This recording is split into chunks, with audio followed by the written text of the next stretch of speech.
What's up, filmmakers? Today we're diving into one of the most vital aspects of visual storytelling, and that is composition. It's more than just making your shots look good. Composition is the language of cinema that guides your audience eyes, creates mood, and even conveys hidden subtext. Let's dive in and see how it's done.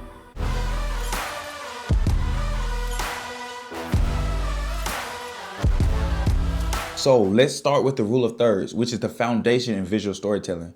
This guidelines divides your frame into a 3x3 grid, and by positioning your subjects along these grid lines or at the intersection, you naturally draw viewers' eyes to key points without feeling forced.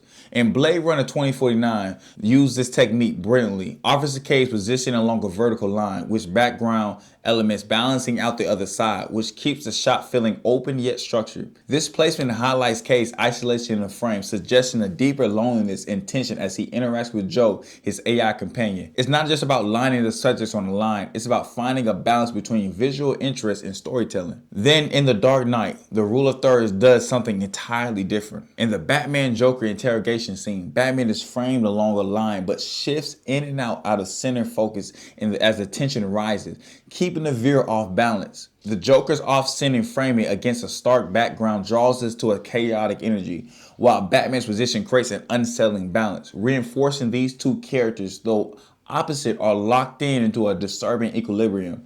Notice how the choice to keep Batman along a vertical line emphasizes control, while Joker's shifting position represents unpredictability.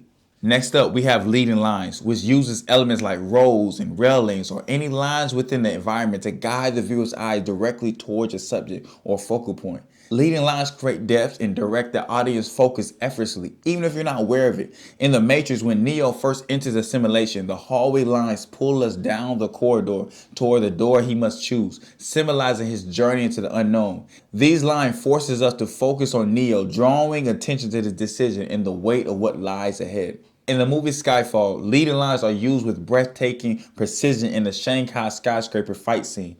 Here, reflections and neon lights create multiple lines pointing toward the characters as they duel. The vertical and diagonal lines are layered, framing Bond and his opponent in a way that makes the fight feel like a dance. This clever use of lines guides your eyes and elevates attention as you feel drawn to the space of anticipation of each move.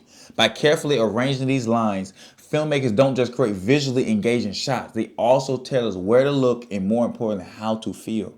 Another essential technique is framing, where you use natural elements within the scene like doorways and windows or other architectural features to create a frame within a frame around your subject. This approach helps us to isolate characters, giving them a sense of importance or vulnerability depending on the context.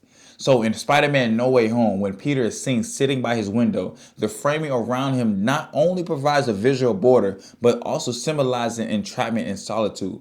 Surrounded by the familiar cityscape, he appears small, hinting at his overwhelming responsibility and loneliness as he contemplates his place in this world. Similarly, in Joker, the famous staircase scene frames Arthur against a bleak and towering urban landscape. The staircase acts as a frame but also a boundary. He's breaking through as to fully become the Joker. By creating these frames within a frame, filmmakers tell us so much more about the character's emotions and arcs within a single image. So let's talk about negative space, or the deliberate choice to leave empty areas around your subject to create a sense of isolation and focus. In the film Gravity, negative space is used to highlight Dr. Ryan Stones floating along the vast expanse of space. The emptiness around her does more than just show scale, it emphasizes her solitude, vulnerability, and smallness against the infinite cosmos. This isolation tells us how fragile and human she is, amplifying her sense of awe and fear alongside her. Negative space is also incredibly effective in Dune, where Paul often appears dwarfed by the desert landscape. When he stands alone in the vastness of it,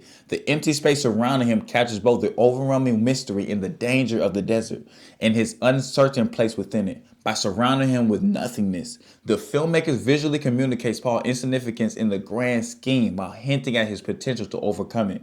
Negative space then isn't just about what's empty, it's about making the viewer feel the emptiness as a powerful emotional element in the story.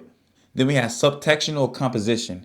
This is where things get really interesting, as it uses placement, size, and contrast within a frame to imply something deeper about the characters of a story. One powerful example is in Get Out during the couch scene where Chris is hypnotized. Here, the tight framing, dim lighting, and his lower position in the frame suggests vulnerability and helplessness. He's literally sinking in the frame as it traps him, which shows his position into the sunken place. The composition gives us a visual representation of his lack of control and foreshadows his struggle to escape it. In the social network during the opening breakup scene, the subtextual composition takes the spotlight. Erica and Mark are sitting across from each other, but the slight distance in Erica's position closer to the camera creates a subtle imbalance. This imbalance makes Erica feel more present and grounded, while Mark appears distant, foreshadowing his future isolation as he loses relationship to pursue ambition.